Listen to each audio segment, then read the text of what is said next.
Alléluia, gloire à Jésus-Christ. Acclamons le Seigneur. Vous savez, dimanche, on vient pour louer. Dieu nous a donné la parole. c'est lui qui nous le donne. Mais nous, ce que nous rendons à Dieu, c'est la louange et l'adoration. Alléluia. Quand nous bénissons Dieu pour ce Dieu, parce que nous allons adorer en toute tranquillité. Alléluia. Le Seigneur est bon, que son nom soit béni. Amen. Pourquoi avoir peur des bébés, les là est arrivé, ils n'ont pas eu peur des verglas, mais les autres ont eu peur, ils ne sont pas arrivés. Hein? Gloire à Jésus-Christ.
Acclamons le Seigneur, alléluia. Alléluia, alléluia. Alléluia. Ce que vous expérimentez, si beaucoup ne l'expérimentent pas, mais vous venez vous oublier. Alléluia. Ça, c'est pas la tempête là que les gens, même ceux qui sont responsables, vont fuir pour avoir peur de venir à l'église. Ça, c'est rien, ça. Alléluia. Et si j'avais dit c'était pour recevoir $1000 aujourd'hui, même sur la tempête, déjà, allez courir, hein. Alléluia. Il y a plus que 1000 $ aujourd'hui. Alléluia. On va prendre nos Bibles pour prier. Alléluia. Gloire, on va se mettre debout. Nous disons, Père Céleste, j'ai quitté ma maison vers ce lieu de prière pour te louer, pour t'adorer. Je crois que Seigneur, tu as agréé ma louange, tu as reçu mon adoration. Père, merci de préparer mon cœur à recevoir la semence de la vie, qui est ta parole, et qu'elle va changer ma vie. Car il est écrit, tu connaîtras la vérité, et la vérité t'affranchira. Je crois que je vais t'affranchir aujourd'hui. Je te rends grâce au nom de Jésus-Christ.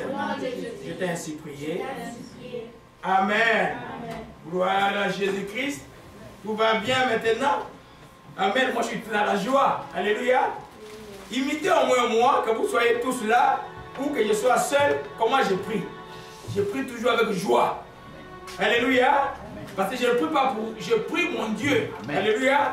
Quand il vient à la maison de Dieu, tu veux prier ton Dieu. Alléluia. Gloire à Jésus-Christ. Que son nom soit béni. Et sois exalté, Ricardo. Oh ma shikemi rako ma shikemi aro shikemi. Oh ma reme remo do sakemi la sakemi rako shikemi. Oh ma reme remo shikemi eloko ma shikemi. Alléluia, gloire à Jésus-Christ. Je vais amener des bouteilles d'eau là. Je mettrai là pour la bouillir au moins des bouteilles d'eau, ok? Laissez un peu l'eau là comme ça là. Si je n'ai pas prié pour ça le matin, ne le buvez pas, ok? Alléluia. Alléluia. Il faut comprendre beaucoup de choses le temps qu'on s'habitue ici. Alléluia. Gloire à Jésus-Christ. Amen. Nous continuons. Aujourd'hui, je n'ai pas de lecteur, mais Dieu m'a envoyé un lecteur aujourd'hui. Alléluia. Et papa, tu vas lire pour nous aujourd'hui parce qu'il y a toujours un lecteur à la maison de prière. Quand tu suis les messages sur YouTube, tu entends qu'il y a quelqu'un qui lit toujours. Alors papa, tu vas lire pour nous aujourd'hui. Alléluia. Donne le micro à papa derrière. Alléluia. Gloire à Jésus-Christ. Alléluia. Que son nom soit béni et soit exalté. Nous continuons avec l'enseignement sur le fruit de l'esprit. C'est un seul fruit. Quand tu as donné ta vie à Jésus-Christ, le Saint-Esprit est venu en toi. Il manifeste un seul fruit qui peut être représenté aujourd'hui par une orange qui a plusieurs tranches, dont la tranche principale est l'amour. Alléluia. Juste, papa, lis-nous Galates 5, verset 22. Alléluia. Galates 5, verset 22. Je sais que tu prends les notes, ça va t'embêter un peu, mais c'est pas grave. Alléluia. Galates 5, verset 22. Alléluia. Gloire à Jésus-Christ. Allô. Galates 5, 22. Ouais. Mais le fruit de l'esprit, c'est l'amour, la joie, la paix, la patience, la bonté, la bénignité, la fidélité, la douceur, la tempérance. Alléluia. Oui, mais le fruit, ouais, c'est au singulier. Ce n'est pas plusieurs fruits. C'est comme une orange. C'est-à-dire que ces fruits-là, que ce soit l'amour, la joie, la paix, la patience, la bonté, la bénignité et la fidélité, la douceur, la tempérance, ou ce qu'on appelle la maîtrise de soi, c'est ce que le Saint-Esprit de Dieu, dans la vie de tout croyant, doit exprimer. Ce n'est pas le baptême du Saint-Esprit où on parle la langue, non. Ça, c'est tout chrétien. Quand tu as dit que Jésus est Seigneur, la Bible dit que tu l'es dit par le Saint-Esprit. Alléluia. Donc, nous comprenons. Benjamin, tu ne mets pas? Ça ne fonctionne pas. Hein? Ça ne fonctionne pas. Ok. Il fallait arranger ça avant.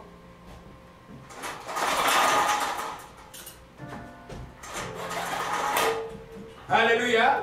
Alors, c'est des fruits. Un seul fruit qui doit se manifester. Si ça ne se manifeste pas dans la vie d'un croyant, le croyant là, il ne verra pas Dieu. C'est les choses que Dieu attend de nous que nous puissions exprimer dans le monde, dans nos relations, dans notre vie avec les autres. Les choses que les autres peuvent voir, on nous dit, oh, celui-là c'est un chrétien. Parce que être chrétien, ce n'est pas aller à l'église. Être chrétien, ce n'est pas aller à l'église, c'est bon. Mais pour vous qu'on pratique les fruits ne se pratiquent pas à l'église. À l'église, nous tous nous sommes concentrés, personne ne nous voit. Mais c'est à la cité, à la maison, au travail et partout, et même envers les frères à l'église, que les choses les fruits que nous devons manifester. Et nous avons, depuis 3 dimanches, nous continuons avec 2 dimanches, le premier fruit qui est l'amour. Alléluia. Et puis, on va, l'amour, vous savez, comme je disais dimanche passé, l'amour, ce n'est pas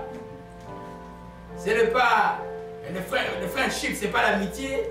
L'amour, ce n'est pas aimer quelqu'un sentimentalement. L'amour, c'est appliquer la loi de Dieu par rapport à quelqu'un. Dieu a dit, tu aimeras ton Dieu de tout ton cœur, de toutes tes forces, de toutes tes pensées. Tu aimeras ton prochain comme toi-même. Et Paul nous donne une manière pratique d'aimer les gens. C'est ce que nous allons voir. Allons un peu dans 1 Corinthiens 13. 1 Corinthiens 13. Alléluia. 1 Corinthiens 13. 1 Corinthiens 13. Alléluia. Verset 4 1 Corinthiens 5, verset 4 à 7. Oui, tu peux le dire, papa. La charité est patiente. Elle est pleine de bonté. La charité n'est point envieuse. La charité ne se vante point. Elle ne s'enflamme point d'orgueil. Oui, on va s'arrêter là. Parce qu'aujourd'hui, nous voyons l'image parce qu'on a vu que la charité n'était pas envieuse. Je vais juste revenir pour situer ce qui n'était pas la dimanche passé. Alléluia. Qu'est-ce que j'ai dit par rapport à la charité qui n'est pas envieuse? C'est-à-dire que quand tu aimes quelqu'un, tu ne peux pas envier. Tu ne peux pas l'envier. Alléluia. La Bible dit dans Exode 20, verset 17, je vais le lire rapidement, et puis je vais revenir chez papa après. Exode 20, verset 17. Alléluia. Il dit, tu ne combattras point la maison de ton prochain, tu ne combattras pas la femme de ton prochain, ni son serviteur, ni sa servante, ni son bœuf, ni aucune âne, ni aucune chose qui appartienne à son prochain. En d'autres termes, quand nous retournons dans 1 Corinthiens 13, la Bible dit que l'amour n'est pas envieux. Tu ne peux pas envier ce qu'il y a dans la vie de quelqu'un. Alléluia. Tu ne peux pas être dans ta vie, regarder l'autre et puis dire, ah, moi j'aimerais être comme elle, ou j'aimerais avoir ce qu'elle a, ou par exemple j'aimerais avancer comme il avance. Ta vie sera une vie difficile, malheureuse. Donc Dieu dit que quand tu aimes, tu dois être content de ce qui arrive au prochain. Tout bien qui arrive au prochain, ça les réjouit. Tout malheur qui arrive au prochain, ça t'attriste. Tu ne peux pas te réjouir du malheur pendant du prochain qui arrive. Ah non, il a eu qu'est-ce que vous croyez. Ça, ce n'est pas l'amour. L'amour n'envie pas. On a beaucoup vu ça dimanche passé. Je vais juste revenir sur quelque chose rapidement, bon, juste pour situer, juste un résumé pour ceux qui n'étaient pas là dimanche passé. L'enseignement qu'il y a sur le site, je disais ceci. Il y avait des questions diagnostiques pour savoir, parce que l'envie c'est une matière du cœur. C'est dans le cœur, donc c'était difficile de savoir si quelqu'un est envieux ou pas. Le but de cette question que l'Esprit m'a donnée, c'est pour nous aider à savoir est-ce que nous sommes envieux ou pas. La première question que nous avons vue dimanche passé dit ceci. Désires-tu avoir tout le temps ce que les autres ont parce que tu veux être comme eux? Écoutez-moi, désires-tu avoir tout le temps ce que les autres ont parce que tu veux, tu veux être comme eux? Si la réponse est oui, il y a de l'envie dans le cœur. Donc il faut demander pardon à Dieu. Parce que d'autres vies ne peuvent pas déterminer parce que c'est ce qui arrive aux autres. Nous avons nous tous spécial, comme je dis, Dieu t'a créé spécial. Il y a une destinée que Dieu t'a donnée. Elle n'est pas la destinée de ta grande soeur, de ta petite soeur, elle n'est pas destinée de ton voisin, elle n'est pas la destinée de ton collègue d'école, elle est destinée à toi. Donc, tu ne peux pas être comme les autres. Je faisais dimanche passé la différence entre l'admiration et l'envie. L'admiration crée de l'envie. Admirer quelqu'un, ce n'est pas un péché. Pour faire le mal. Quand on admire quelqu'un, on n'hésite pas de faire du mal. Quand on admire quelqu'un, on veut avancer comme lui il avance. Ça, ce n'est pas un péché. Mais quand l'avancement de l'autre te crée des problèmes dans le cœur, et tu es triste parce que lui il avance, parce que tu veux être comme lui, là il y a de l'envie dans le cœur. Ça demande qu'un enfant de Dieu demande pardon. La deuxième question que nous avons vue, es-tu triste quand tu attends ton prochain, que ton prochain est béni? ou a réussi dans sa vie. Tu vois ton prochain, tu vois ton collègue, et puis tu vois même ta soeur qui a réussi dans la vie. Toi, tu traînes un peu. Est-ce que tu es triste? Si tu es triste, il y a de l'envie dans le cœur. Donc il faut demander pardon à Dieu, il faut laisser cela. Amen. J'ai donné des marches parce que j'ai bien enseigné avec beaucoup de détails. Je donne juste des points pour vous situer et puis on va continuer avec l'enseignement aujourd'hui. La troisième question était, as-tu la paix d'entendre, de voir les autres réussir? Ou avoir ce que tu désires avoir? As-tu la joie d'entendre ou de voir les autres réussir dans la vie? Tu arrives, toi, ce jour-là, tu n'as rien, et puis quelqu'un dit, ah, moi, on m'a béni à mon emploi, je vais augmenter le salaire. Comment tu sens dans ton cœur? Si tu n'as pas la joie, attention à l'envie. Tu risques d'envier pour rien, et l'envie, nous avons vu dimanche passé, c'est la carie des os. Donc, ça détruit l'envie. Et la quatrième question que nous avons vu dimanche passé, et tout cela est justifié par les versets bibliques, mais je ne vais pas revenir sur ça, je suis que l'enseignement il va être sur YouTube. Quatrième question, aimes-tu faire tous les temps ce que les autres font parce qu'ils le font? Aimes-tu faire tous les temps ce que les autres font parce qu'ils le font? Ils l'ont fait plutôt.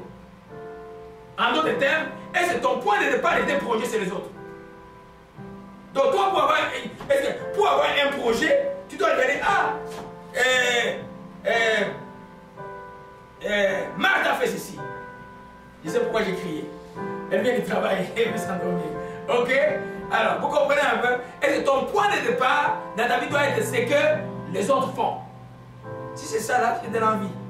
Ta vie sera une vie triste, tu vas courir derrière les gens. Tu vas prendre ces projets, ça ne marche pas. Tu diras, qui a encore des projets? Tu deviens comme un service. Un enfant de Dieu n'est pas un service. Un enfant de Dieu a une révélation, Dieu l'a donné dans sa destinée. Vous voyez un peu? C'est beaucoup de gens qui s'amusent, ils vont faire des trucs bibliques, ouais, être pasteur et aller des trucs bibliques. Ils vont se rendre compte qu'ils font des trucs bibliques, mais c'est plus dur que ça. Ils n'ont pas été appelés. Tout le monde qui ferme les églises, qui abandonne, ils n'ont pas été appelés. C'est vrai que l'état est dur aujourd'hui. Les gens pour venir en Christ aujourd'hui, c'est dur. Mais toi, tu es appelé. Alors ne dis jamais quelqu'un parce que les autres sont devenus. Par exemple, moi je suis debout là, peut-être depuis 4 heures je suis en prière, tout le monde dormait. Hein? Il y en a même qui peuvent m'écrire le matin, mais ça veut dire que moi je n'ai pas dormi toute la nuit. Alléluia. Amen. Amen. Donc, c'est ce qu'on a vu des questions diagnostiques. On va continuer avec la toute dernière question qu'on a vue. Parles-tu des autres? Non. Parles-tu des autres à Dieu dans ta prière à cause du fait que tu n'as pas encore reçu ce que tu devrais avoir? Si vous comprenez la question? Parles-tu des autres à Dieu dans ta prière à cause du fait que tu n'as pas encore reçu ce que tu devrais avoir, mais eux, ils l'ont reçu? En d'autres termes, tu ne vas pas prier, Seigneur, bénis-moi comme tu as béni Eline, bénis-moi comme tu as béni Lynn. Pourquoi moi j'attends tout le temps? Bénis. Tu ne peux pas prier comme ça. C'est une prière basée sur l'envie. Dieu n'agrée pas cela. Ta prière ne peut pas être avoir comme un élément de comparaison l'autre et puis tu parles à Dieu. Non, parle directement à Dieu de ton problème. Dieu va résoudre cela. Et ce qu'on a vu dimanche passé, c'est tellement important. Vous allez entendre les gens de l'église. Et des fois, surtout les dons. Hey, moi, bénis-moi aussi comme tel sœur. Bénis-moi aussi comme tel frère. Non, on ne peut pas comme ça. Regarde ta vie. Seigneur, montre-moi ce que tu m'as destiné à être dans la vie. Seigneur, montre-moi les chemins de ma vie. Je vois des difficultés. Je ne comprends pas. Qu'est-ce qui se passe? Est-ce que je suis dans ton chemin ou je ne suis pas dans ton chemin? Il va t'éclairer. Mais toi, ne base pas ta vie chrétienne sur Dieu. Dieu n'exerce pas ce genre de prière. Dieu ne va pas te bénir parce qu'il a béni les autres. Dieu va te bénir parce qu'il t'aime. Parce qu'il a un plan pour toi. Parce que tu lui demandes avec foi. Parce que tu résistes avec foi. Dieu va te bénir parce que toi tu lui parles. Parce que tu es son fils. Lui ou elle à côté n'est pas plus fils de Dieu que toi. Donc il ne fait pas intervenir. Surtout il y en a qui vivent même les gens qui sont dans le monde. Mais il n'y a rien dans le monde là. Tu vas envier quelqu'un qui est dans l'occultisme, lui la nuit il ne dort pas, et toi la nuit tu dors, mais tu vois il va dire, lui ne connaît pas la paix, toi au moins tu dors. Mais tu l'as envie parce qu'il a des choses de la terre qui vont passer. Alléluia. Un enfant de Dieu, ce n'est pas ainsi. Un enfant de Dieu, quand il prie à son Père, il parle de tout son cœur à son Dieu. C'est une relation personnelle que tu as avec Jésus-Christ. Alléluia. Donc tu ne fais pas intervenir quelqu'un d'autre dedans. Alléluia. La 7e question, quelle attitude as-tu face à quelqu'un qui te dépasse en compétence? Appréciation ou mépris? Hein? Vous êtes tous les deux infirmiers dans le même poste. Il est où est plus compétent que toi? Vous êtes tous les deux médecins dans le même poste. Il est plus compétent que toi. Ou vous êtes dans la classe, il est plus intelligent et compétent que toi. Quelle attitude as-tu? Est-ce que tu l'apprécies? Si tu l'apprécies, c'est l'admiration, ce n'est pas un péché. Mais si tu le méprises ou tu es enragé, hey, Zalata, tu vas à l'université, elle aussi, chaque fois fait le devoir, pourquoi il donne toujours des réponses? Et pourquoi il fait toujours ça? Et c'est bon, t'es comment? Vous voyez un peu? Alors là, qu'est-ce qui se passe dans ton cœur? Il y a l'envie qui est dans le cœur. Oh, parce que la vérité est quoi? Celui qui est plus compétent que toi peut t'aider. Il va t'aider. C'est une chose qu'on appelle compétence, ce n'est que juste des répétitions, c'est une routine. C'est qu'il a fait longtemps dans les domaines, il fait ça tout le temps, tout le temps, tout le temps. Mais quand il vient d'arriver dans ce point-là, il va t'aider. Toi, n'arrive pas quelque part, chrétien qui essaie de bousculer des gens qui ont fait 10 ans, tu viens de passer à lui en 2 jours. À cause du Saint-Esprit. Non, ça ne se passe pas comme ça. Là. Tu vas envier, tu vas bousculer des gens, tu vas avoir des problèmes dans la vie. Alléluia. Donc l'appréciation des gens, c'est quelque chose de très important. Alléluia. Amen. Nous voyons là que l'histoire de... Alors, on est 1 Samuel 18. 1 Samuel 18. Ça, 1 Samuel 18. Gloire à Jésus-Christ. Je vais aller rapidement. Gloire à Jésus-Christ. Gloire à Jésus-Christ. Gloire à Jésus-Christ. 1 Samuel 18. Verset 8 à 15. Alléluia. Alléluia. Papa, tu peux nous lire? Oui. Les versets 8 à 15. Non. Saül. Oui, oui. Oui. Saül fut très irrité et cela lui déplut. Il dit, on en donne 10 000 à David et c'est à moi que l'on donne les 1000. Il ne lui manque plus que la royauté. Et Saül regarda David d'un mauvais œil à partir de ce jour et dans la suite. Le lendemain, le mauvais esprit de Dieu saisit Saül, qui eut des transports au milieu de la maison. David jouait comme les autres jours et Saül avait sa lance à la main. Saül leva sa lance, disant en lui-même, je frapperai David comme la paroi. Mais David se détourna de lui 2 fois. Saül craigna la présence de David parce que l'Éternel était avec lui et s'était retiré de lui. Il s'éloigna de sa personne et il l'établit chef de 1000 hommes. David sortait et rentrait à la tête du peuple. Il réussissait dans toutes ses entreprises et l'Éternel était avec lui. Saül, voyant qu'il réussissait toujours, avait peur de lui. Alléluia. Amen. Vous voyez l'histoire, le vieux roi qui était déchu. Vous voyez maintenant le succès de David, qui est devenu plus compétent que lui. Mais comme ça, il commençait à l'envier. Mais cette envie de Saul a fait quoi? Il voulait quoi? Comme ça, avoir peur de David, il voulait quoi? L'éliminer carrément. Alléluia. C'est pourquoi, comme chrétien, et qu'on ne vous trompe pas, que la Bible dit bien sûr nous serons la tête de la queue. Être la tête de la queue, ça ne signifie pas que tu vas être le plus compétent dans ton domaine. Ça veut dire que tu vas être le plus efficient dans ce domaine. Quand on te donne une tâche, tu vas bien le faire. C'est ça que ça signifie. Il peut y avoir quelqu'un de plus compétent que toi, avec qui tu vas travailler, de qui tu vas apprendre. Et c'est de l'humilité que d'apprendre aussi des autres. La même chose dans les choses de Dieu. Alléluia. Paul dit, restez dans les limites que Dieu vous a assignées. Aujourd'hui, il y a des gens qui Dieu n'a pas appelé à enseigner, ils s'évitent d'enseigner. Quand ils arrivent sur la chair, ils n'ont rien à dire. Ils se répètent, ils retournent, ils sont bloqués parce qu'ils dépassent les limites que Dieu leur a assignées. Dans ces cas-là, quand dans les églises qui n'ont pas déjà qui enseignent la Bible, invitez les gens qui connaissent la Bible pour vous enseigner. Si vous prenez non, je vous prenez la Bible, vous répétez, mais tout le monde peut lire la Bible, hein, et la comprendre le Nouveau Testament. Mais enseigner, ce n'est pas lire la Bible. C'est sortir des principes de ce que la Bible enseigne. Il y a des gens à qui Dieu a donné ces dons-là, qui sont là pour le corps de Christ. La même chose, dans n'importe quel domaine, quand il y a des gens plus compétents, il ne faut pas les envier. Il faut les encourager. Il faut prier pour eux. Même les autorités d'un pays qui sont, peut-être qu'ils ne connaissent pas Dieu, mais priez pour eux qu'ils essayent de bien agir. Alléluia. Donc c'est ce qu'on a vu dimanche passé. C'est dimanche et on va continuer rapidement. Il est 14h10, c'est ça? Ok, c'est bon. Et on va continuer avec la phrase 1 Corinthiens. Papa, tu retournes à 1 Corinthiens chapitre 13. Gloire à Jésus-Christ. Je vais un peu commenter ton micro. Ok. Alléluia. 1 Corinthiens chapitre 13. Ouais. Alléluia. Le 5. Oui, 1 Corinthiens chapitre 13, oui.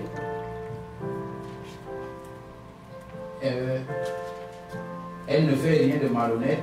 Oui, Je continue dans le 5 ou non, tu lis juste les 4, on va voir. c'est le 4. Oui. La charité est patiente, elle est pleine de bonté. La charité n'est point envieuse, la charité ne se vante point.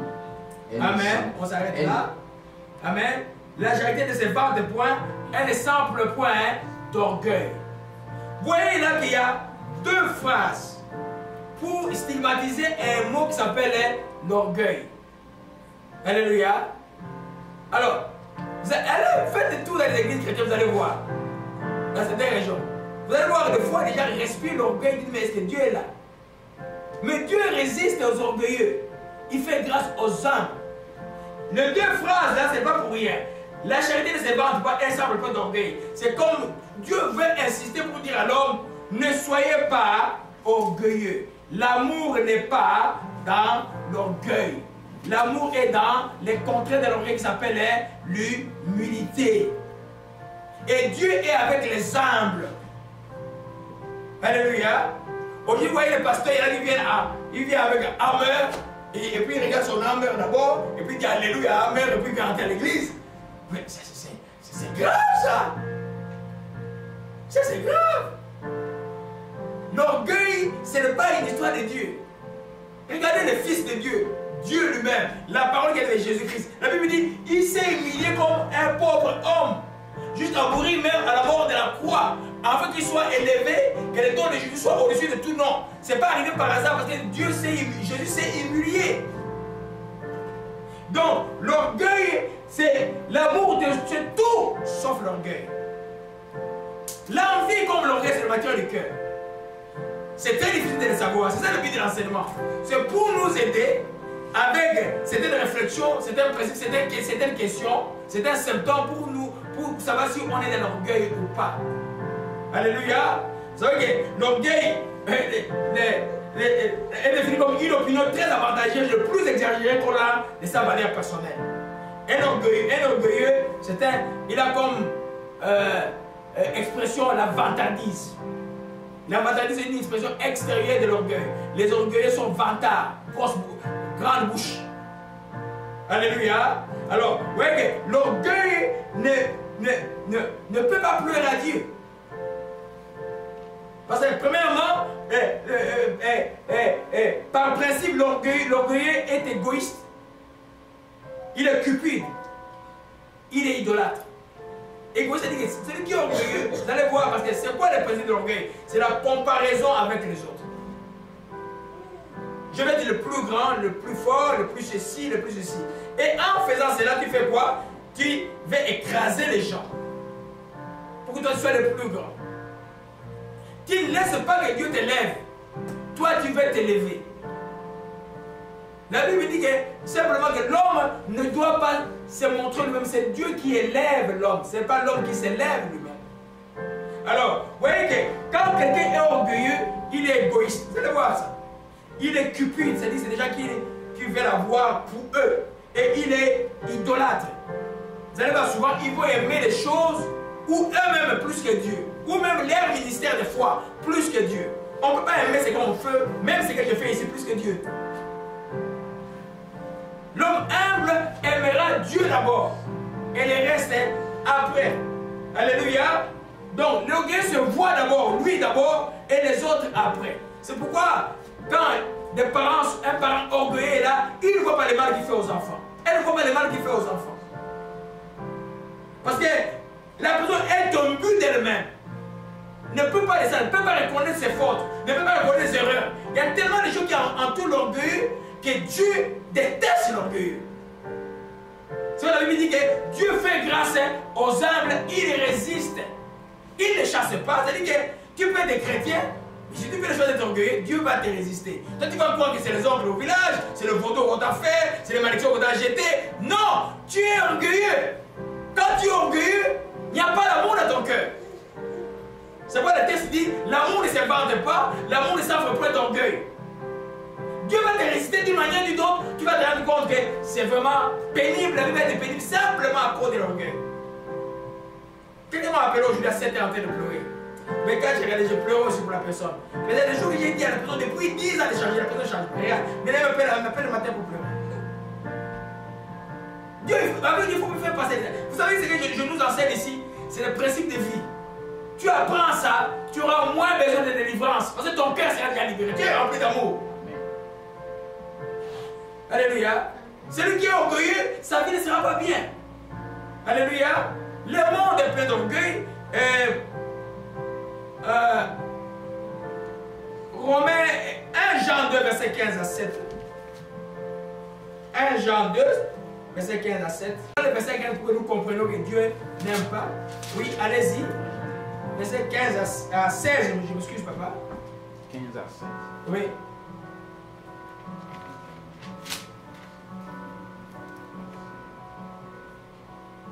N'aimez point le monde, ni les choses qui sont dans le monde.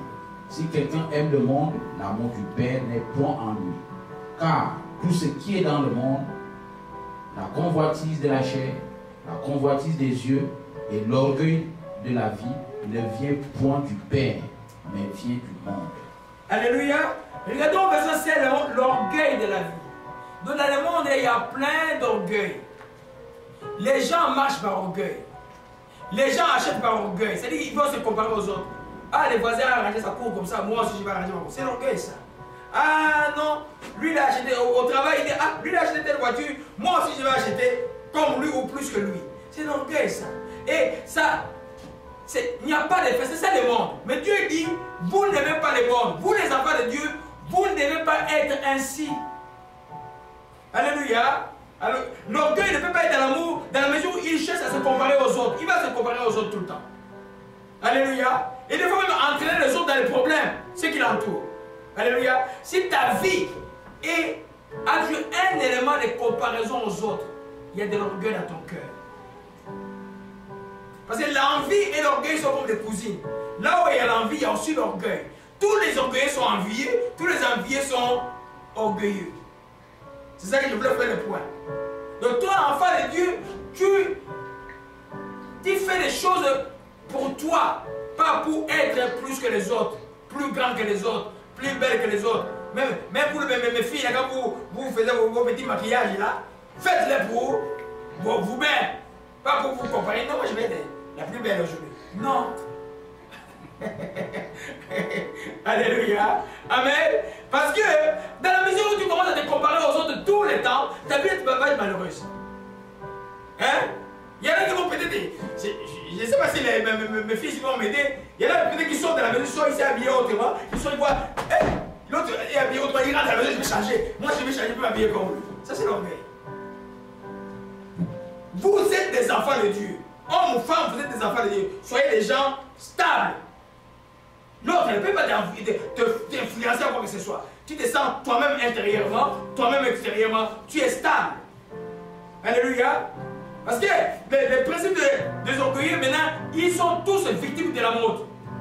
Quand tout le monde fait ça, tous les orgueilleux suivent la mode comme quelque chose de rapidement.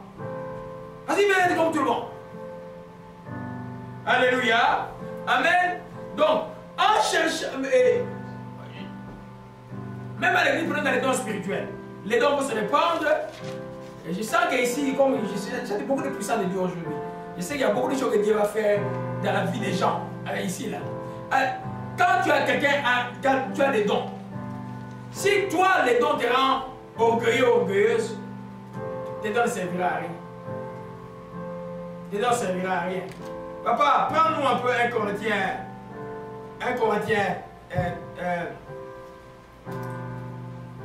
13, verset 1 à 3. Alléluia. 1 Corinthiens 13, verset 1 à 3. Quand je parlerai les langues des hommes et des anges, si je n'ai pas la charité, je suis un airain qui résonne ou une cymbale qui retentit. Et quand j'aurai le don de prophétie, la science de tous les ministères et toute la conscience, quand j'aurai même la foi jusqu'à transporter des montagnes, je n'ai pas la charité. Je n'ai pas la charité, je ne suis rien. Et quand je distribuerai tous mes biens pour la nourriture des pauvres, quand je livrerai même mon corps pour être brûlé, si je n'ai pas la charité, cela ne me sert de rien. Amen. Prenons d'abord le verset 3.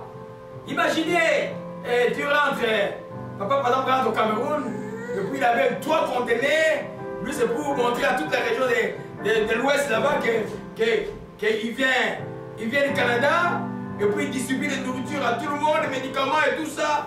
Et on dit, ah, il a dit non, il va voir qu'il fait quelque chose selon l'amour.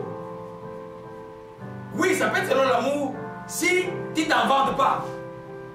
Mais ça ne va pas être l'amour s'il y a de l'orgueil dans les cœurs. C'est moi l'enfant du coin le plus fort, c'est moi l'enfant du coin le plus riche. Alléluia. Vous voyez là, il dit que j'ai donné ma nourriture aux pauvres, j'ai donné mon corps pour délivrer. Il y a des gens qui peuvent se faire des trucs charnels comme ça, se faire du mal pour se montrer aux gens. Même pour nous qui faisons l'activisme, et moi je suis un bon activiste politique, j'ai dit quand tu fais l'activisme politique, ne le fais pas avec un esprit qu'on te voit. Tu vas mourir. Tu te le fais pour vraiment le bien du pays, pour l'amour des gens, sans qu'on te voit, tu vivras longtemps parce que Dieu va te protéger. Parce que tu le fais avec amour.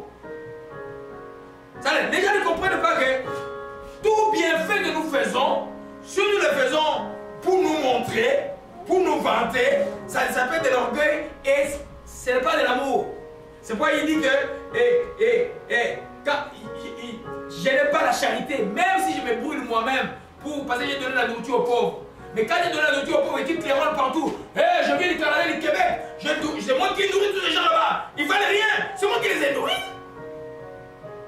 Ça s'appelle de l'orgueil. Et Dieu déteste ça. Alléluia. Ce n'est pas de l'amour. C'est pourquoi quand tu fais un don, autant de faire dans le secret. Autant de faire sans tirer profit. Ton Père, ton Dieu, qui voit que tu le fais dans le secret, te le rendra. C'est ce que Jésus a enseigné. Alléluia. Amen. Pourquoi ça? Pourquoi dans le monde il y a beaucoup d'orgueil? Parce qu'il y a nous avons, dans le monde il y a des sources. Il y a la source divine et la source diabolique. Dans la source divine, c'est Jésus qui est notre exemple.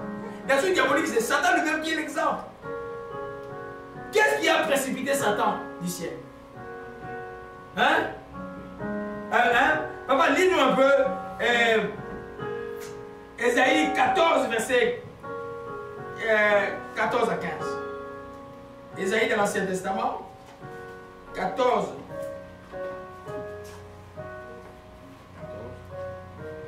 Oui. Mais lui, il a parti même du verset 13 jusqu'au verset 15. Ésaïe 14, 13 à 15. Soulignez ça dans vos Bibles. Ces versets-là, c'est important. C'est là où c'est la chute de Satan. Je vais vous donner des versets qui montrent la chute de Satan. Oui. Tu disais en ton cœur, je monterai au ciel, je lèverai mon trône au-dessus des étoiles de Dieu. Je m'assierai sur la montagne de l'assemblée, à l'extrémité du septentrion. Je monterai sur le sommet des nues, je serai semblable au Très-Haut.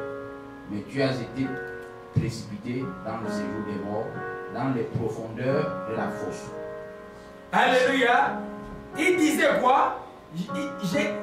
c'est Satan qui disait dans ton cœur, je monterai au ciel, j'élèverai mon trône au-dessus des étoiles de Dieu, je m'assierai sur la montagne de l'assemblée, je monterai sur le sommet des nues, donc nues comme les nuages, je serai semblable au très haut. Satan lui a dit, il sera semblable au très haut. Dieu, Jésus lui n'a pas trouvé nécessaire de s'égaler à Dieu, quoi qu'il était Dieu, il s'est fait plus petit que Dieu. On va voir ça dans Philippiens. Voir Philippiens 3, verset 11. Philippiens 2 plutôt, verset 11.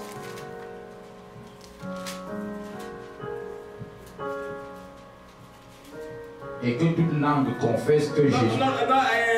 À partir du verset 3, papa. Ouais, non. Ayez juste... prenez juste... à partir du verset 4.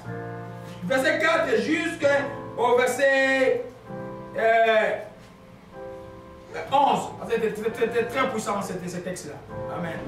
Tu dis toujours, papa, que j'ai lu au nom du Seigneur Jésus-Christ. Ok, j'ai lu au nom du Seigneur Jésus-Christ. Amen. Que chacun de vous, au lieu de considérer ses propres intérêts, considère aussi ceux des autres. Amen. Ayez en vous les sentiments qui vous étaient en Jésus-Christ, lequel existait en forme de Dieu, n'a point regardé comme une parole à arracher d'être égal avec Dieu, mais s'est dépouillé lui-même en prenant une forme de serviteur, en devenant semblable aux hommes et en ayant paru comme un simple homme. Il s'est humilié lui-même, se rendant obéissant jusqu'à la mort, même jusqu'à la mort de la croix. C'est pourquoi aussi Dieu l'a souverainement élevé et lui a donné le nom qui est au-dessus de tous les noms. Amen. Amen. Vous voyez la première. Quand vous retournez à Isaïe 14, vous voyez, Satan dit, moi, je vais être égal à Dieu. Mais Jésus dit, qu'est-ce qu'il a dit Jésus? Lequel existant en forme de Dieu n'a point regardé comme une proie à arracher d'être égal à Dieu. Satan a regardé comme une proie à arracher d'être égal à Dieu. Alléluia. Et Jésus s'est dépouillé lui-même en prenant une forme de serviteur, en devenant semblable aux hommes et ayant paru comme un simple homme. Il s'est humilié lui-même en se rendant obéissant jusqu'à la mort, même à la mort de la croix. C'est pourquoi Dieu l'a souverainement élevé, lui a donné le nom qui est au-dessus de tout nom, afin qu'au nom de Jésus, tout genou fléchit dans les cieux, sur la terre et sous la terre, et que toute langue confesse que Jésus-Christ est Seigneur à la gloire de Dieu le Père. Satan qui a voulu s'égaler à Dieu, Dieu dit, voilà verset 15, tu as été précipité dans les séminaires, dans les profondeurs de la fosse. Ceux qui te voient fuir sur toi, les regards, il te considère à ta vie, et c'est cet homme-là qui faisait trembler la terre. Alléluia. Quand on s'est dit Satan, c'est toi qui faisais trembler la terre.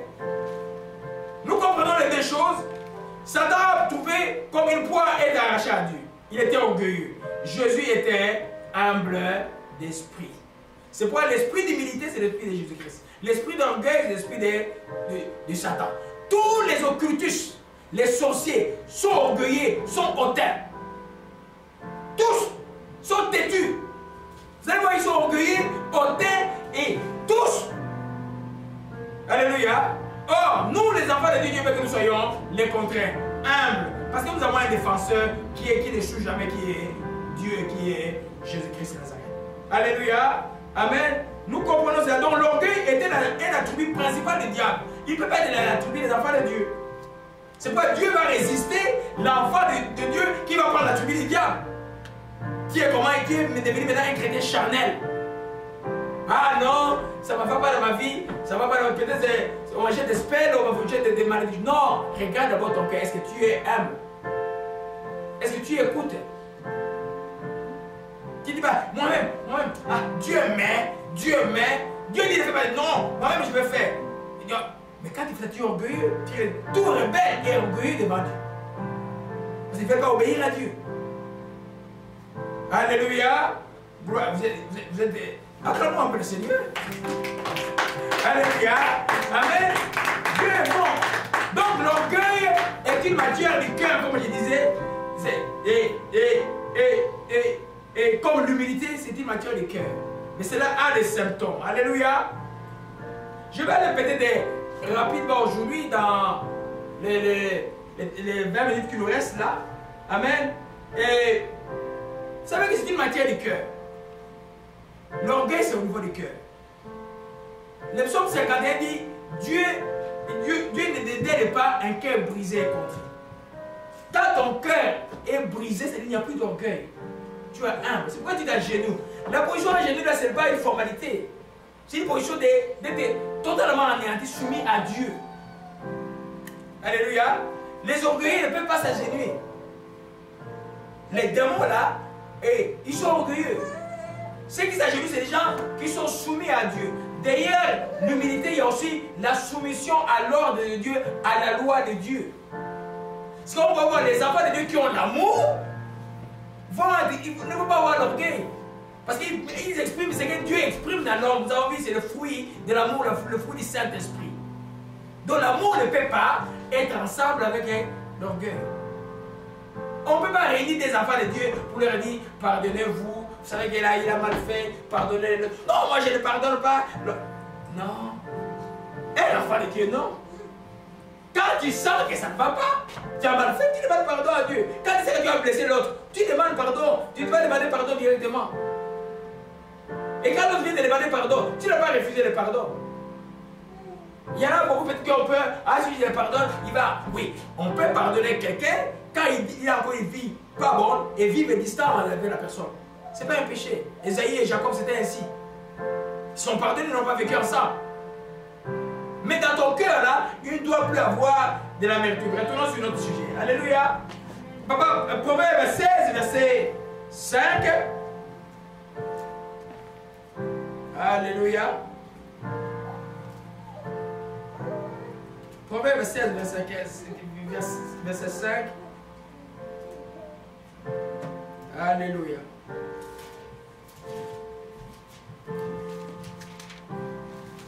Alléluia. Toutes choses. Proverbe 16. Ah, Proverbe 16. 16, verset 5.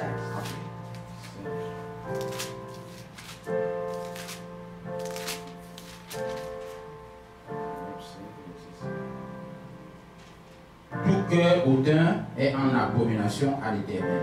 Certes, il ne restera pas impuni. Alléluia. Tout cœur hautain est quoi en abomination? Oui, le mot abomination, c'est le mot le plus dédaigné que Dieu ne peut pas supporter. Quand on dit quelque chose d'une abomination, c'est quelque chose que Dieu ne peut pas regarder. Maintenant, toi, enfant de Dieu, qui regarde l'orgueil dans ton cœur? Il y en a même pour prêcher la parole de Dieu. Tu vois, ils sont orgueilleux là, ils viennent. Tu vois, mais tu le vois, il prêche, il regarde d'abord sa fesse, il regarde d'abord ceci. Mais il ne faut pas jouer avec Dieu. Quand il y a un brin d'orgueil, Dieu se retire. Quand il y a une forte humilité, tu attires Dieu.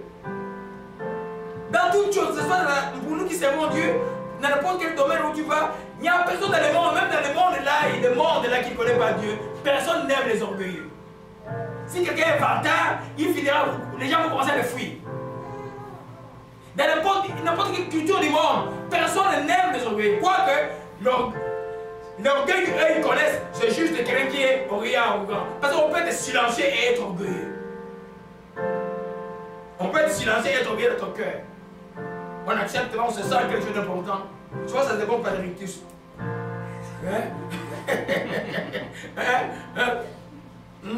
Et comme ça. Tout ça, c'est la même chose. Mais c'est dit Matthieu de Guerre. C'est pourquoi la seule personne qui peut enlever l'orgueil de nos cœurs, c'est qui? Dieu, mais avec la permission de qui? De toi-même.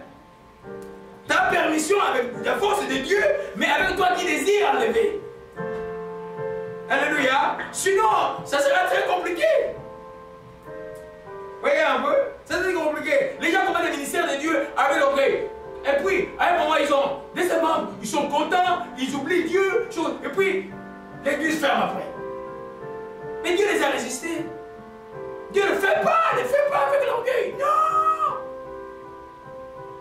Alléluia. Dieu fait avec l'humilité. C'est pourquoi, quand vous venez à la prière, soyez toujours, commencez la prière depuis la maison. Vous venez ici, vous entrez dans la prière. Vous n'avez pas ici en causant. Vous êtes déjà attaché à Dieu, concentré. Alléluia. Proverbe 29, verset 23.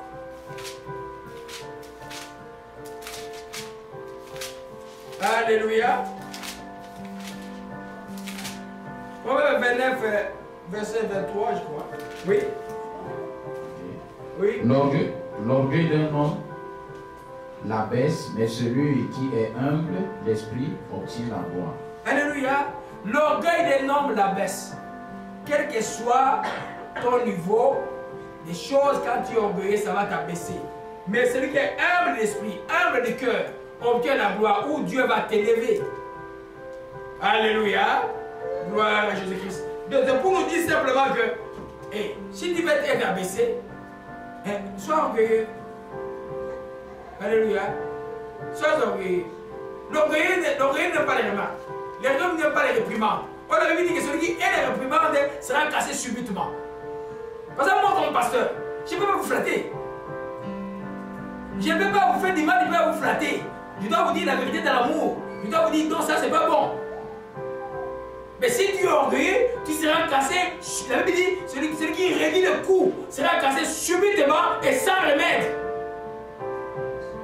C'est très dangereux l'orgueil. Puis pour ceux qui s'aiment par la de Dieu, tout le monde dans la famille commence à prier, quand tu t'es dit à ton orgueil, mais tu seras cassé subitement sans remède. Il ne faut pas jouer avec Dieu.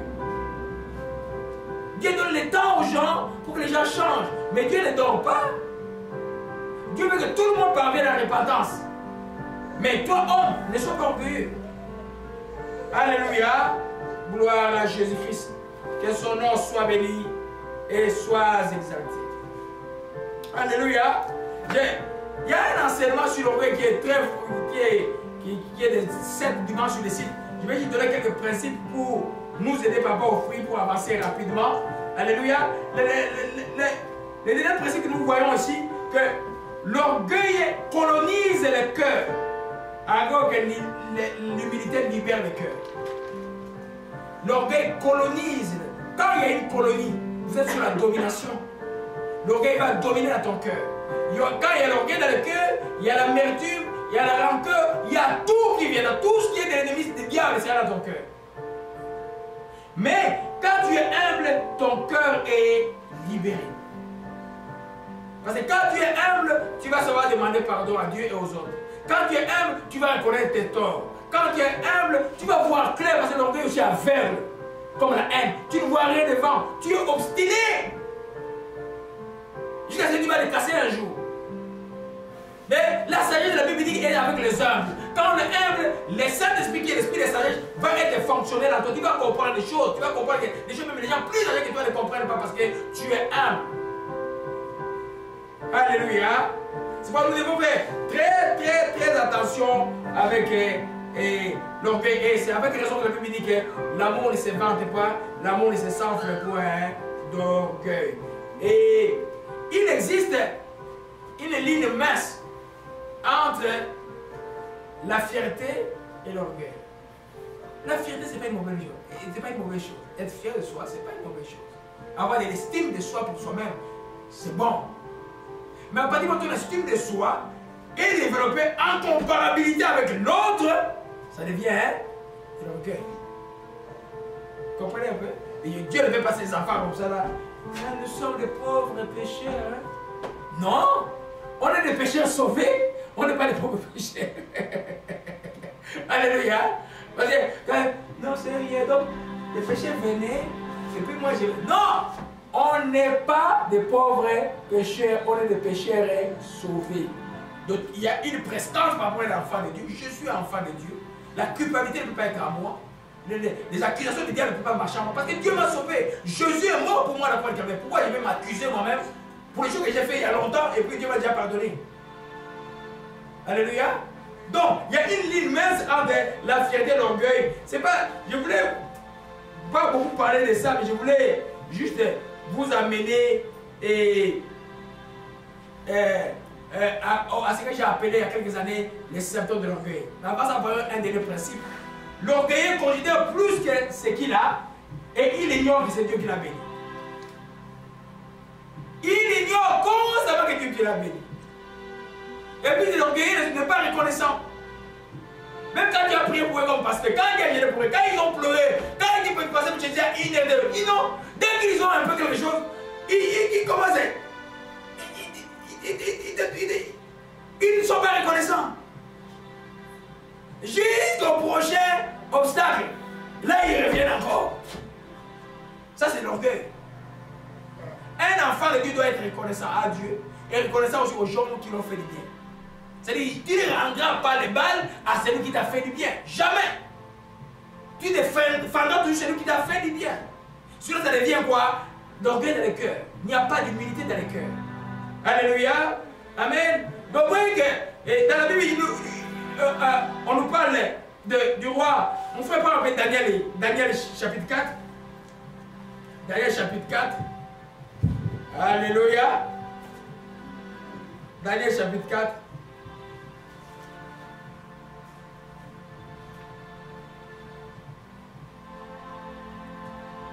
À partir du verset... Attendez un peu. Alléluia. À partir du verset 30, même le verset 34 ou 30. Gloire à Jésus-Christ. Et puis je vais expliquer l'histoire. Le roi prit la parole et il dit. Et le roi prit la parole et dit, n'est-ce pas ici Babylone la grande que j'ai bâtie comme résidence royale par la puissance de ma force et pour la gloire de ma magnificence. La parole était encore dans la bouche du roi qu'une voix descendit du ciel. Apprends, roi de Nebuchadnezzar, qu'on va t'enlever le royaume. On te chassera du milieu des hommes, tu auras ta demeure avec les bêtes des champs, et on te donnera au bœuf de l'herbe à manger. Et 7 ans passeront sur toi jusqu'à ce que tu saches que le Très-Haut domine sur le règne des hommes et qu'il le donne à qui il lui plaît. Amen. Le verset 34.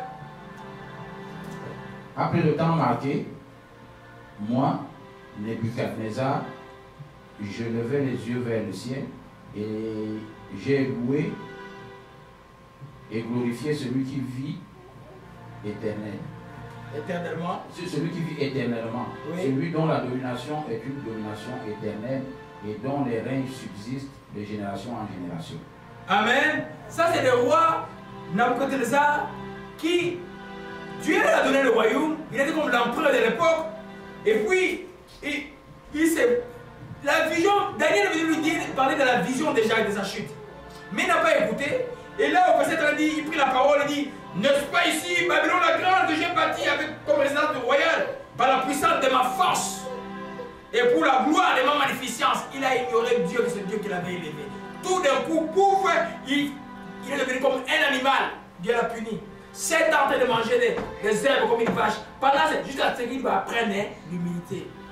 Toi, chrétien qui marche à l'orgueil, voilà les chemins de l'orgueil. Dieu va te réduire au néant. Jusqu'à ce que tu apprennes. Il est son enfant. Les rois, pendant qu'il mangeait les herbes, il était toujours roi, mais il n'avait pas le pouvoir. Il était sous la punition de jusqu'à ce que Dieu l'a élevé et il a reconnu maintenant que à Dieu soit la gloire. Pas l'homme. De l'orgueil prend la gloire pour lui. Ne prenez, il y a quelque chose de bien aimé que Dieu ne partage pas. C'est sa gloire. C'est pourquoi quand Dieu a fait quelque chose de bien, il faut qu'il témoigne ce que Dieu a fait. C'est la chose que Dieu attend de toi. Tu témoignes et dis, je vais rendre grâce parce que Dieu m'a fait du bien. Ne garde pas ça pour toi. Alléluia. C'est pourquoi la Bible dit qu'ils ont vaincu l'ennemi à cause du sang de la parole de notre témoignage. Le témoignage et le sang de Jésus annulent le plan de Satan dans vos vies. Quand Dieu a fait quelque chose de bien, il faut venir le dire, rendre grâce. C'est l'esprit de reconnaissance. Il ne faut pas être comme les 9 lepreux que Jésus a guéris. Tous sont partis. Il n'y a qu'un seul qui est venu dire merci. Parce qu'il était humble. Parce qu'il n'avait pas d'orgueil. Alléluia. Rapidement dans les 10 minutes qui nous restent, juste pour vous situer, parce que je vais revenir sur l'enseignement dimanche prochain. Peut-être quand on dit orgueil, les mots embrouillent les gens, mais il y a des symptômes. Hein? Et des signes qui montrent qu'il y a l'orgueil dans les cœurs de l'homme. C'est si quand vous voyez dans la vie de quelqu'un, sachez qu'il y a de l'orgueil. Et quand tu es en compagnie d'un orgueilleux ou d'une orgueilleuse, tu vas avoir des problèmes dans la vie. C'est une mauvaise compagnie. Alléluia. Amen. Comme c'est une matière du cœur, il y a des orgueilleux silencieux qu'on ne peut pas voir. Mais il y a des signes qui ne trompent pas. Quand il y a ces signes, tu sais que cette personne, hein, j'ai béni Dieu pour cet enseignement qu'il m'a donné il y a 10 ans. Hein, c'est quelque chose de merveilleux. Les premiers symptômes de l'orgueil, c'est la moquerie. Ils sont moqueurs. Ils se rient des autres. Ils s'assoient pour rire des autres. Un enfant de Dieu ne peut pas être un moqueur. Alléluia. Le psaume 1 dit, je vais le lire rapidement, et il est heureux l'homme qui ne marche pas selon le conseil des méchants, qui ne s'assoit pas sur la voie des péchés, qui ne s'arrête pas sur la voie des péchés, qui ne s'assied pas en compagnie de moqueurs. Alléluia. Les premiers symptômes, quand quelqu'un moqueur, c'est quoi? C'est quelqu'un qui se moque des gens. Eh, regarde comment il est habillé. Elle aussi, comme sa vie, c'est. Mais non, c'est pas ton business, la manière dont quelqu'un est habillé, c'est pas ton histoire à toi. Si tu es chrétien, la personne est mal habillée, prie pour la personne. Si tu la connais, va dire à la personne si elle habille indécent ou impudique, va dire à la personne avec amour que son habit là n'est pas décent. Change, c'est pas bon. Mais peut-être quelqu'un est bien habillé. Hein? Il est arrivé du Congo à l'époque, bien habillé, jupe longue jusque-là. Et puis là, il y a une église à Montréal. On dit, mais pourquoi tu prends des jupes longues, on prend des jupes courtes? Une église. Et on n'est pas aujourd'hui là, on est en 98 ans. 98, 99. Et vous trouvez ça normal? Alléluia. Alors, un enfant de Dieu ne se moque pas des gens. Et mon frère dit un peu, Proverbe 21, verset 24. Proverbe 21, verset 24. Premier symptôme de l'orgueil, la moquerie. La moquerie n'est pas l'amour. Quand tu te moques des gens, tu méprises des gens, tu as de l'orgueil dans le cœur, ce n'est pas de Dieu. On ne se moque pas des gens. Amen. Gloire à Jésus.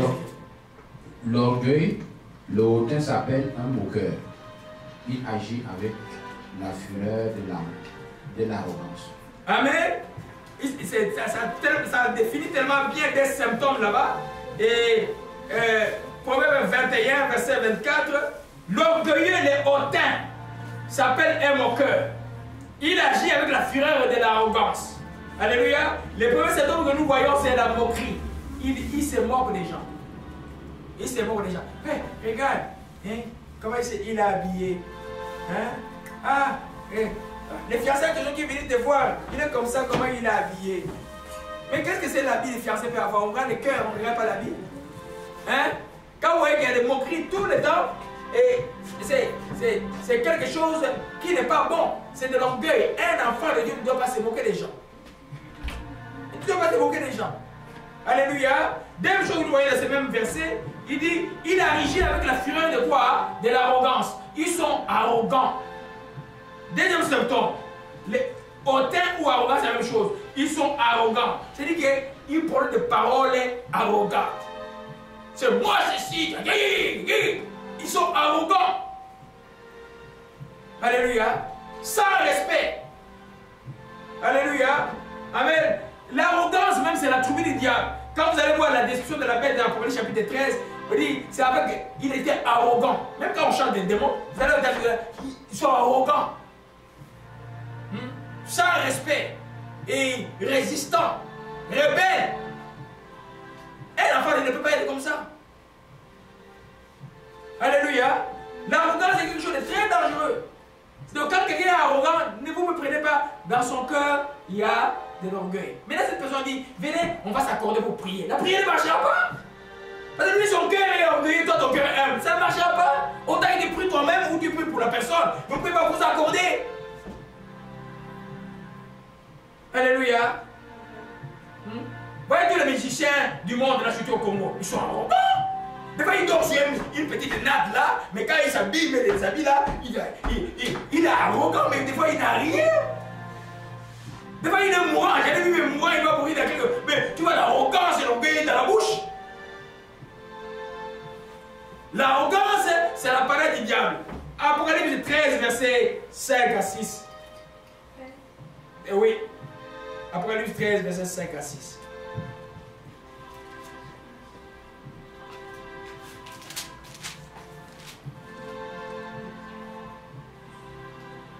Et il lui fut donné une bouche qui Non, papa, pour qu'ils comprennent bien, 4, 5, 6. Alléluia. Et ils adoraient le dragon, parce qu'ils avaient donné l'autorité à la bête. Ils adoraient la bête en disant, qui est semblable à la bête et qui peut combattre contre elle. Et il lui fut donné une bouche qui proférait des paroles arrogantes et des blasphèmes. Et il lui fut donné le pouvoir d'agir pendant 42 mois. Amen. Vous voyez un peu, il lui faut donner des paroles arrogantes. Qui a donné des paroles arrogantes à la bête? C'est Satan. Mais toi, enfant, qu'est-ce que tu fais avec les paroles arrogantes? Hein? Des paroles arrogantes, des paroles blessantes, des paroles mensongères. Parce que l'arrogance marche jamais des mensonges. Hein? Des paroles insultantes. Tu es enfant de Dieu. Hein? De ta bouche ne peut pas sortir de l'eau amère et de l'eau douce en même temps. Il faut sortir de l'eau douce. Tu ne peux pas prononcer des paroles arrogantes. L'arrogance, c'est les symptômes de l'orgueil. Quand tu es arrogant, tu es orgueilleux. Dieu va te résister, question de temps. Alléluia. Proverbe 16, et verset 18, je l'ai dit. L'arrogance précède la ruine et l'orgueil précède la chute. Alléluia. En d'autres termes, quand tu es arrogant, question de temps. Même tous ces dictateurs, les Kabila et tous les autres arrogants, vous tuez les gens, c'est arrogant. Question de temps. Moi, je vais voir à côté de pas, je vais rire. Question de temps. Le malheureux crie, les gens meurent. Vous êtes. Le pays est détruit, vous êtes arrogant. Alléluia. Amen. L'arrogance, c'est l'apanage de l'orgueil. Un enfant de Dieu ne peut pas être arrogant. L'enfant de Dieu doit être humble. Quand tu es arrogant, la chute n'est pas loin. Donc l'arrogance n'est pas l'amour. L'amour ne peut pas être. Celui qui a l'amour ne peut pas être arrogant. Alléluia. Amen. Je crois qu'on va continuer dimanche prochain. Les tout derniers que nous voyons, ça va de pair. La moquerie, l'arrogance et la vantardise. Nous avons vu là-bas que l'amour ne se vante pas. Hey, c'est moi qui ai fait, c'est moi ceci, c'est moi ceci, c'est moi ceci. Vous savez, dans l'œuvre de Dieu, personne n'est indispensable. C'est un principe que moi, j'ai appris à respecter depuis que j'étais enfant. C'est pas quand vous venez dans les choses de Dieu, soyez toujours craintifs. Vous ne servez pas l'homme, vous servez Dieu, vous servez Jésus-Christ. Et quand vous le servez de tout votre cœur, tout cela sera à votre avantage. La vantardise, c'est vanter. C'est-à-dire qu'il y a d'autres termes, se montrer, c'est toi qui fais ça, c'est toi qui fais cela. Dieu n'est pas là, l'amour n'est pas là. Nous avons vu tout à l'heure que l'amour ne se vante pas. Amen. La vantardise, qu'est-ce qu'elle fait? Elle prend la gloire de Dieu. Elle vole la gloire de Dieu. Tu as un problème, toi qui es vantard. Dieu t'a donné un don de guérison. Toi, tu dis, c'est moi qui guéris maintenant. Tu as un problème sérieux. Tu crées un problème à toi-même et à tes enfants. Tout ce que Dieu a fait à travers nous, nous devons rendre gloire à Dieu. On va dire merci Seigneur pour ce que tu as fait pour tes enfants. Merci Seigneur pour cet enfant que tu as délivré. Merci. Parle-nous la gloire. On n'est que des serviteurs, je dis le mot, inutiles. C'est-à-dire que Dieu, c'est lui qui nous rend utiles. Amen. Un chrétien, quand tu fais du bien, tu ne t'attires pas. On a pris l'exemple de 1 Corinthiens chapitre 13, quelqu'un qui donne la nourriture aux pauvres, et la Bible dit ici, il n'a pas l'amour, ça ne sert de rien. Comment c'est quelqu'un qui donne la nourriture à tous les pauvres, il n'a pas l'amour? Parce qu'il se vante, comme les politiciens africains, ils trompent les gens pendant l'élection, ils donnent quelque chose et puis ils disparaissent pour attendre encore 5 ans pour revenir. Mais là que les peuples sont réveillés en Afrique, je vais voir qu'est-ce qu'ils vont faire. Alléluia. C'est pour nous dire simplement que la vantardise, quelque chose de mauvais. Quand tu offres quelque chose à quelqu'un, toujours avec humilité. Mais quand tu offres, toujours, donne gloire à Dieu. Qui donne l'habilité de donner. Et c'est là qui tu offres, quand il va rendre grâce à Dieu pour toi, la bénédiction va te revenir. Mais si tu as des pains, c'est moi, le chef de la famille, c'est moi qui ai tout fait pour les gens. Tu as pris la gloire, tu n'as pas parlé de Dieu. Là, tu t'es créé un problème. Alléluia. Je crois que c'est par là que nous allons terminer. Je vais me discipliner à parler juste pendant 1 heure. Et c'est mieux comme ça. Alléluia. Amen. Donc nous retenons que l'orgueil a des symptômes. On va continuer dimanche prochain avec un autre symptôme de l'orgueil qui est les querelles. Partout il y a les orgueilleux, les querelles, les ordres. Il y aura toujours des querelles. Alléluia. Parce que l'orgueil ne s'abaisse pas, ne reconnaît pas ses fautes et puis il s'enflamme. Peut-être l'orgueil ou l'orgueil fait une bêtise, il fait couvrir la bêtise par le cœur. Alléluia. On va voir aussi la rébellion et on va voir cela dimanche prochain. Je vous rappelle l'enseignement, nous sommes en train de voir le fruit de l'esprit. Nous sommes regardés le premier fruit qui est l'amour. Je vais prendre 2 dimanches encore pour l'amour et puis on va passer à la joie on va peut-être aller jusqu'à mai pour voir tous les fruits. Ça c'est très important. C'est des choses que toi comme enfant de Dieu, tu dois pratiquer dans la vie. Ça t'évitera beaucoup de guerres même avec les démons. Parce que tu gardes ton cœur. Quand tu vois Dieu intègre, tu as l'amour, Dieu te protège. Mais quand tu es déjà invité le diable dans l'orgueil dans ton cœur, comment Dieu va te protéger? La seule protection, que tu reconnaisses que tu es orgueilleux, que tu demandes pardon à Dieu et que tu renonces à l'orgueil.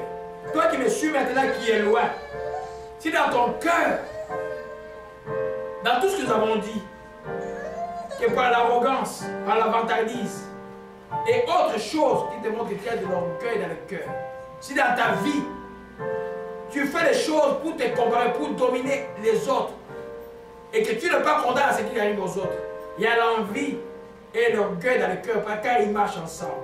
À ce moment, simplement demande pardon à Dieu en priant. Il dit, Père Céleste, je te demande pardon pour tout péché d'orgueil de ma vie. Au nom de Jésus-Christ, je reconnais que j'ai été orgueilleux et je renonce maintenant à l'esprit d'orgueil de ma vie. Esprit d'orgueil, sors de mon cœur au nom de Jésus-Christ. Saint-Esprit Seigneur, remplis mon cœur d'un esprit humble qui est agréable au Seigneur. Seigneur, je te dis merci de m'avoir libéré. Au nom de Jésus-Christ, je t'ai ainsi prié. Amen. Acclamons le Seigneur.